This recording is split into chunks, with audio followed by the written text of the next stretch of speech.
Hi everyone, I'm Reina Augustine and you're watching Community Impact. My guest today is born and bred on the Gold Coast, a fifth-generation Queenslander. She plays many roles. As an innovator, she sits on the board of directors at Gold Coast Innovation Hub. As a businesswoman, she is one of the founders of Paradise Distillers. As a community ambassador, she sits on the Police Multicultural Community Safety Advisory Committee. And as a creative person, she has been involved with the film industry for some time now, and she believes creativity is the key to thinking outside the box in order to create something new and remarkable. Ladies and gentlemen, please welcome my guest, Debby Lo-Dean. Hello, Reena. Hi, Debby. Thank you for having me. Debby, born and bred in Gold Coast. Yes, very few people come across people actually born on the Gold Coast. That's right. That's right. So how was it growing up? It has changed so much that I don't think there's anything left from my childhood. Okay. It's all. I actually grew up in Cavill Avenue, so we had my grandfather built a restaurant with apartments on the top and the restaurant below. So I grew up in the middle of Surfers Paradise when it was the heyday, I think. Yeah. Wow. And the restaurant is still there? No, we sold and they pulled it down. It is now Circle on Cavill. So you are the fifth generation Queenslander. So tell me about the background. So my great-great-grandfather came from mainland China in the late 1800s. He signed a contract, a labour contract that he thought was something else, but it actually locked him into coming to Australia by ship. So it was contract labour. And then he came over, and it was really, really rough back then, North Queensland, and we think he worked on the tobacco fields. But, you know, he kept working, and during that time it was very difficult in China. There were wars, there was the Japanese-Chinese war, there's all different wars going on, so there was a lot of poverty then. So he believed that after a few years, if he brought his son over, because he wasn't allowed to bring his family over, but he could bring his son over, then he would be able to get a better life. And then he brought his son over, my grandfather, and then finally he brought my mother over. So back then there was a white Australia policy, so each generation basically, they left their families back home and they worked and sent money home, and then they just kept sending until 1973, I think, when the White Australia policy finished, and then my grandmother and my aunts could come over and finally be united after all that time. Incredible, eh? Incredible story. So you actually are making a documentary, a movie on it? Not quite that. I took elements of my story and weaved it into a short story because I believed, particularly last year, there was an increase in anti-Asian hate, incidents around the world and here in Australia. And for the last 10 years I've been trying to advocate more stories of how other cultures, like the Indian culture, came to Australia for the last 200 years that aren't taught at school. I don't even think the White Australia policy is taught everywhere. A lot of children, that you speak to them, they would have no idea what the White Australia policy is or was, and it lasted 70 years, and that is a part of history. Even though it's not nice, I think we need to know it so that we can learn from it and move forward. So I wrote a short story basically about a young woman coming to realise what history she has from her own family and her own background, and wanting to share that as well. So that's your story? Sort of. Okay. We actually won't open up the whatever storyline is. We'll keep it. So when is it releasing? It's in post-production at the moment, so we're waiting on a few things, but there's a little bit to do yet. So if people want to watch it, they watch it online, or are you going to give it to the Screen Awards or the film fair? I'm going to hopefully enter them into some short film festivals and see how we go with that. With all this COVID going on, we are missing all the fun, hey? All the big awards, the Asia Pacific Awards we used to go to. So has that affected Gold Coast area? Gold Coast, well, a lot of the musicians and artists, they have struggled all over Australia, but we're pretty lucky. Well, we're pretty lucky in Yeah. Queensland, aren't Yeah. we? We haven't had that much Yeah. lockdown. Because Hota is in Gold Coast. Yes. Yes. So the home of the arts. Yeah. And we have a big outdoor stage there. So they were able during COVID, not lockdown, but during the last year, they could space people out. Mm-hmm. And so you would have big circles where one family sat and then another big circle where another. So that was really good. That's so cool. We really are lucky, eh? Yeah, we are. Yeah. So Paradise Distillers. So Yes. when did it start? Well, it started, I think, like everyone else last year when, lockdowns came through and people weren't buying. My husband's always sold liquor or alcohol and premium boutique stuff, and the market just dropped, remarkably. People were buying cheaper alcohol. And then I said to my husband, I said, I think it's time we did something for ourselves rather than sell other people's products. So we created Paradise Gin. There it is here. So this is the first one. Mm-hmm. And it's called Paradise Gin because I was brought up in Surfers Paradise. And when I was young, we had a babysitter that used to live in the apartments above the restaurant. And she used to sneak us, my brother and I, into all the resorts in Surfers. And the Chevron Hotel was one of the most glamorous resorts on the coast. And this is a homage to them, this picture here. Wow. So I did a sketch, and then my father-in-law, who's an artist, painted it. So each label is hand-painted and then printed on the label. That's excellent, Debbie. So each label has a story. And also that one has 40% Kakadu plum. When we were designing the recipe for these gins, I wanted to keep it as much Indigenous Australia as possible. So there's actually 40% whole fruit. Kakadu plum is a tiny little green plum found in Northern Territory, and it's hand-picked. It's not a commercial fruit. So, that is certified that it's, through an agency that's allowed to do that.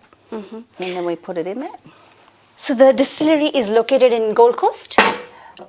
At the moment, we get someone else to make it Yeah. through with our recipe, but we're hoping to build our own distillery very, very soon. Mm. So, Debbie, my question to you is, growing up in Gold Coast as an Asian woman, what advantages and disadvantages you faced? I was a very quiet child. You wouldn't know that now. I chat like there's no tomorrow. I think there were 3 Chinese families growing up. There weren't many. I was from kindergarten, primary school, high school. High school, there might have been one other Asian. University, I was the only Asian until maybe second year. So there weren't many other Asians around. Mm-hmm. Yeah.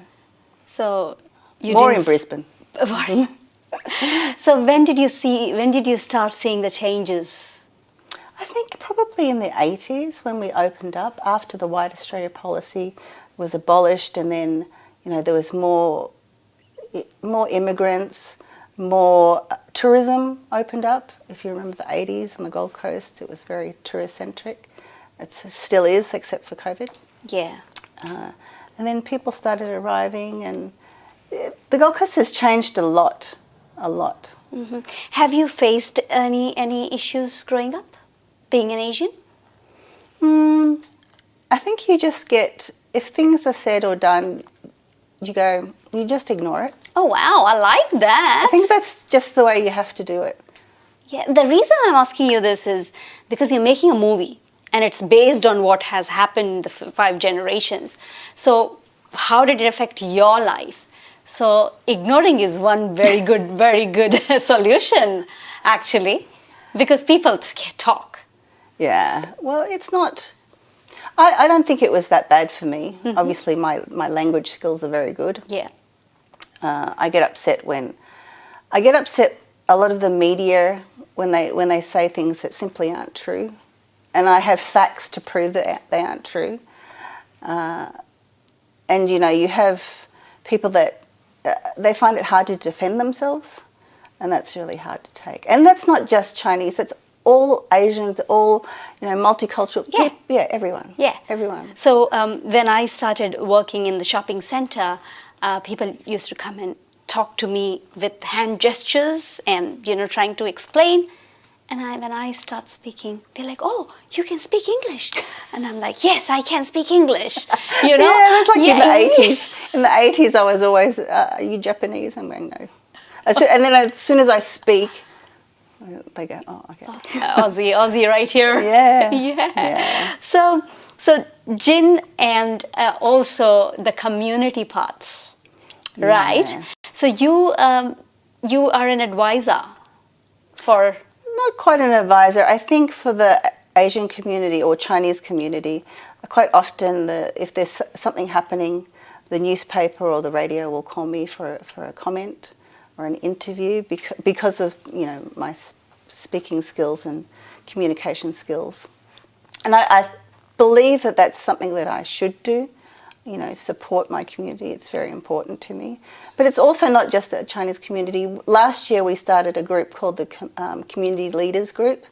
And if there was any issue with any community across the Gold Coast, we would if they came to us, we would try and find solutions and speak to the right, either the minister or the councillor, or even helping find food baskets for people, all that.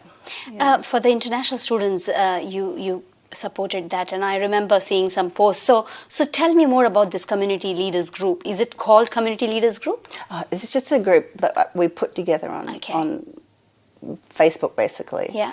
Just our friends, because I've been involved with the multicultural in groups for a very long time, and we're all very close.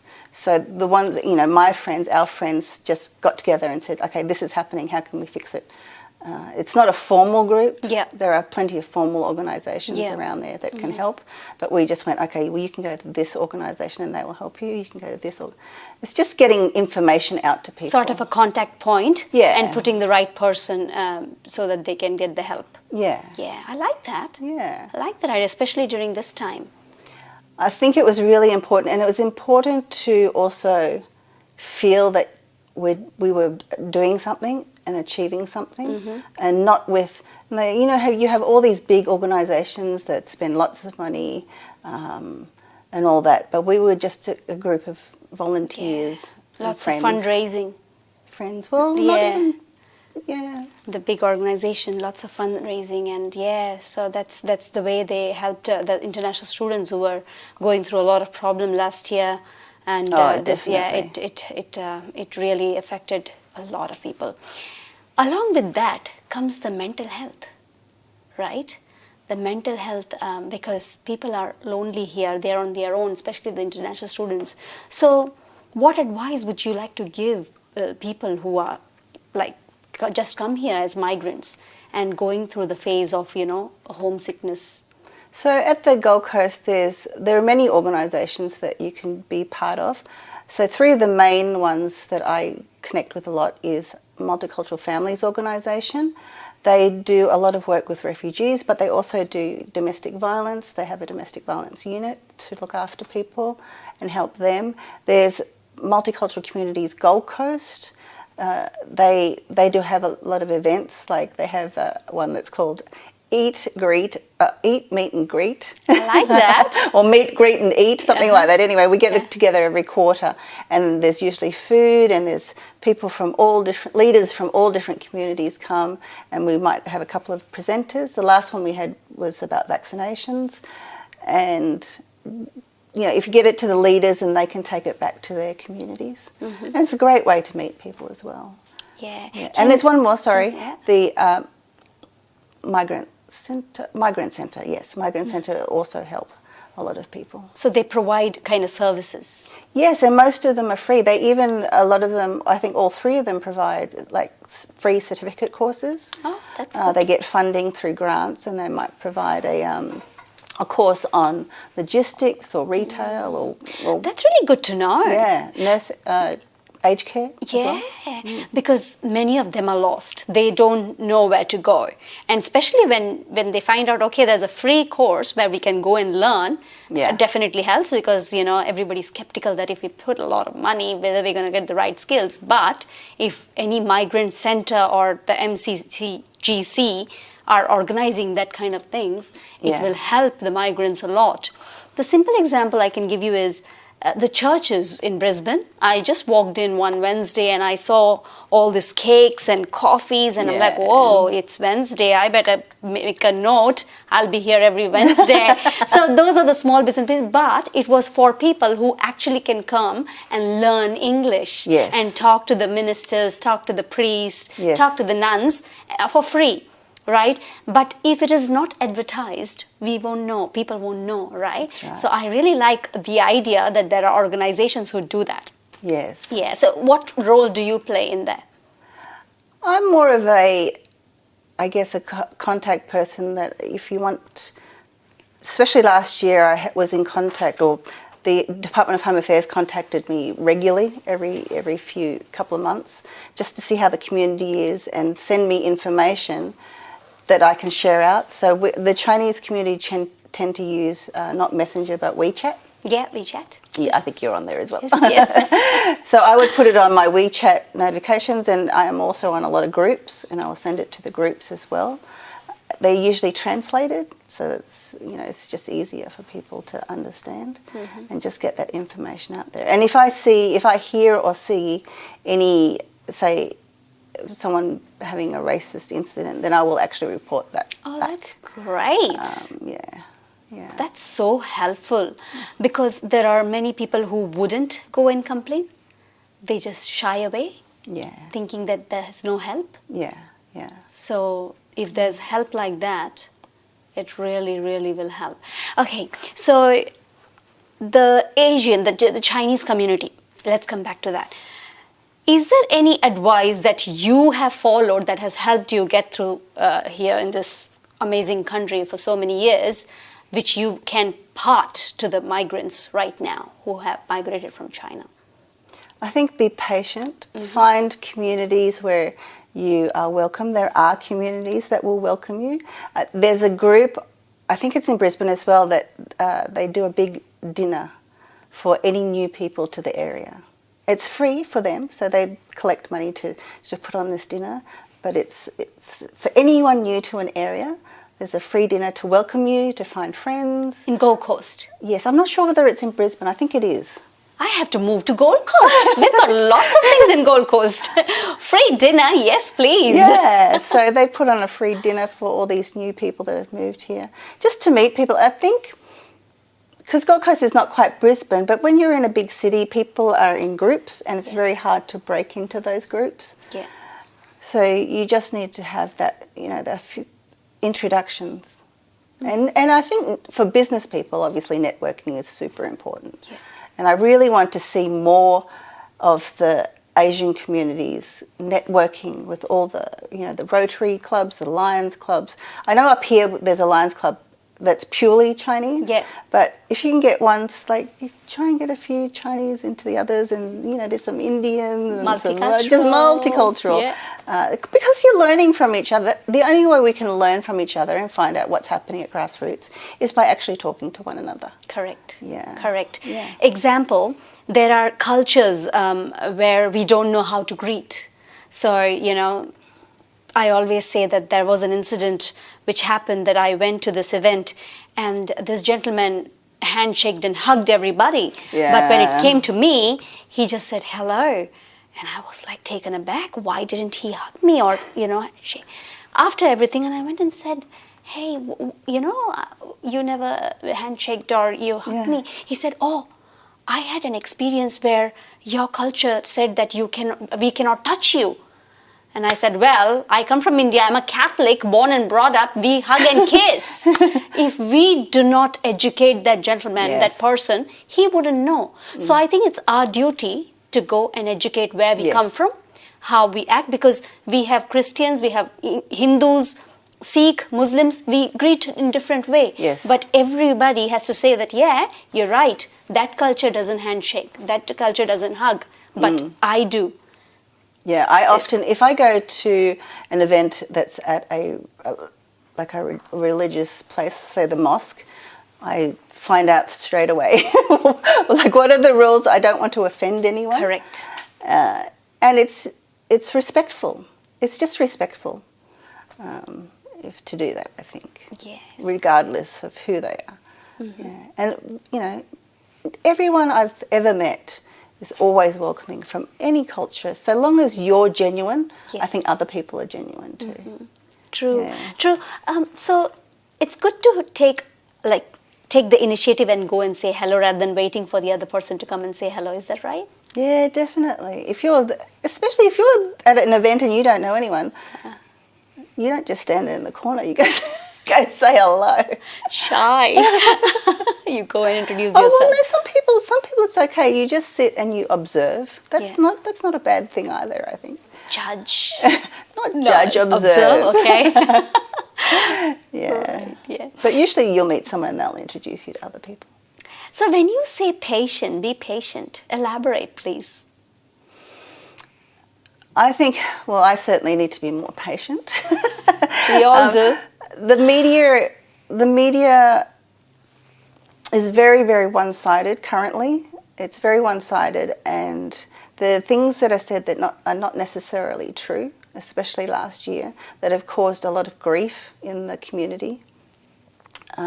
So you have to be patient and think, okay, this is just, it's not true. It's made up. So because it's, you know, it creates anxiety otherwise.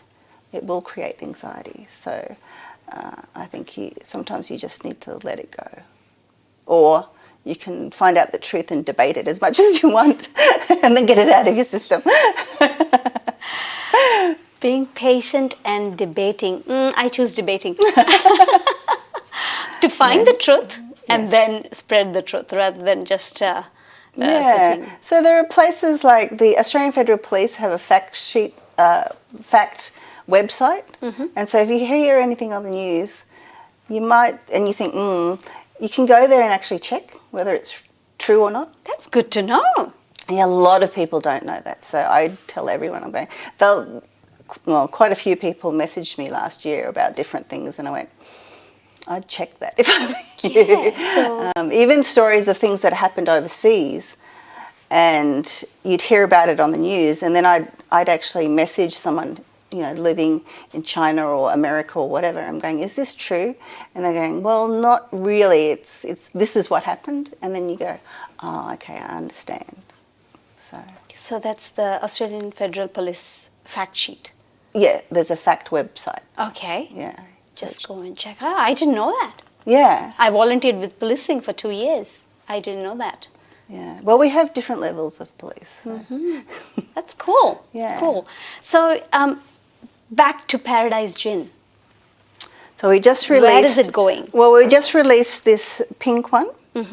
It's, again, native rosella flower, which gives it its very, very light tint of pink. Yeah. And on the front, we have rosella flowers, but in Australia we also have rosella birds. And I wanted to give an homage to when I was young. If you come to the Gold Coast, there's a Currumbin bird sanctuary where you feed the birds. So that's where this story comes from. And the next one is very, very exciting because we put some of this gin, 100 litres, into oak barrel that originally had Shiraz in it, and we're aging it. So it's going to come out a lovely caramelly colour gin, but it'll smell amazing. Wow. So how long it has to age for? We're looking at 6 months, but you have to test it. So possibly 6 months, possibly longer. Okay. Cool. 6 months, not like 10 years or 20 years. So sounds that's good. whiskey. So that's why Okay. we went with gin first. Whiskey is a minimum of 2 years up to, so we have 15-year-old, 30-year-old whiskies. So we needed something which we could sell, fairly soon before we could invest in something like a whiskey or rum. Rum also you have to put away for a minimum of 2 years. So that's why the gin came first. And the gin is just fun. There's so many different things you can do with it. I don't drink, so I've got no idea. Well, so my goal is when we build this distillery is to actually make non-alcoholic I gin. like that. Yeah, the growth of that market overseas is just going up exponentially. So I have to do a bit of experimentation and a bit of chemistry. I like that. I like that. Not So a it'll cool- taste like gin, but hopefully Not it won't gold, have. yeah. Yeah. I've tried, but never got excited about the drinks. But maybe I'm gonna try a gin, Debbie. Well, the first That's one, good. a lot of people who say they don't like gin like that one because it's quite fruity, because it's 40% fruit. Some people, when they make something with Kakadu plum, they just use a powder, a dehydrated powder, whereas we use the whole fruit. Wow. So you can actually see the whole fruit when we, soak it and whatever. Cool. Talking about all your 4 amazing things that you do: business, innovation, creative, and community. Yeah. Let's talk about time management. Oh, geez, don't talk to me about time management. There's one thing I did want to mention on this talk is the Innovation Hub have created these partnerships with India, which are really, really exciting. We're hoping to do, there's also the Birmingham, we have a MOU with the Birmingham Enterprise Community in England where they're having the next Commonwealth Games. Yeah. And we want to create this entrepreneur's passport between Gold Coast, Birmingham Enterprise University, and I think it's called Think Bait in India. And so people can share information, or when we open up again, they could move around to each country, but we can share information through those 3 countries. We also, our CEO is a member of the Commonwealth Alliance of Youth Entrepreneurs, and she has, she's done some stuff with, it's not WeHub. The WeHub is the women's entrepreneurs in India. The other one is, I've forgotten what it is. But it's another group over there, and they also, it's young entrepreneurs in India, and they do a lot of things with the youth. Interesting. Yeah, so I'm really excited about that because, for me, I've always talked global. The world is so small now. Yeah. We can just go like this, and we're talking We to know someone anywhere. everything. Yeah. And know everything. And know everything, and so Yeah. it's good to connect with other countries and find out, what's happening, how can we help, how can they help us, and trade obviously is one of our most important things in Australia. We need to trade to survive. Our country is very, very small, so we need to trade. So it's last year we actually, the Gold Coast Innovation Hub, we signed quite a few MOUs with Go Global World in Silicon Valley, Singapore, India, England, Russia as well. So we just did an accelerator with a Russian group. I do have to come and visit the Innovation Hub. Sounds really interesting. Well, it's a lot of this stuff you can do online. So with Zoom, you have a talk like this, and we can Zoom it around the world. So wow. Well, I'm sure this show would go. Yeah. quite Let's far get as well. into it. And no, thank you so much, Debbie. It was a pleasure having you, and thank you for sharing your journey with us. You're welcome. Thank you so much, and thank you to the audience. Thank you.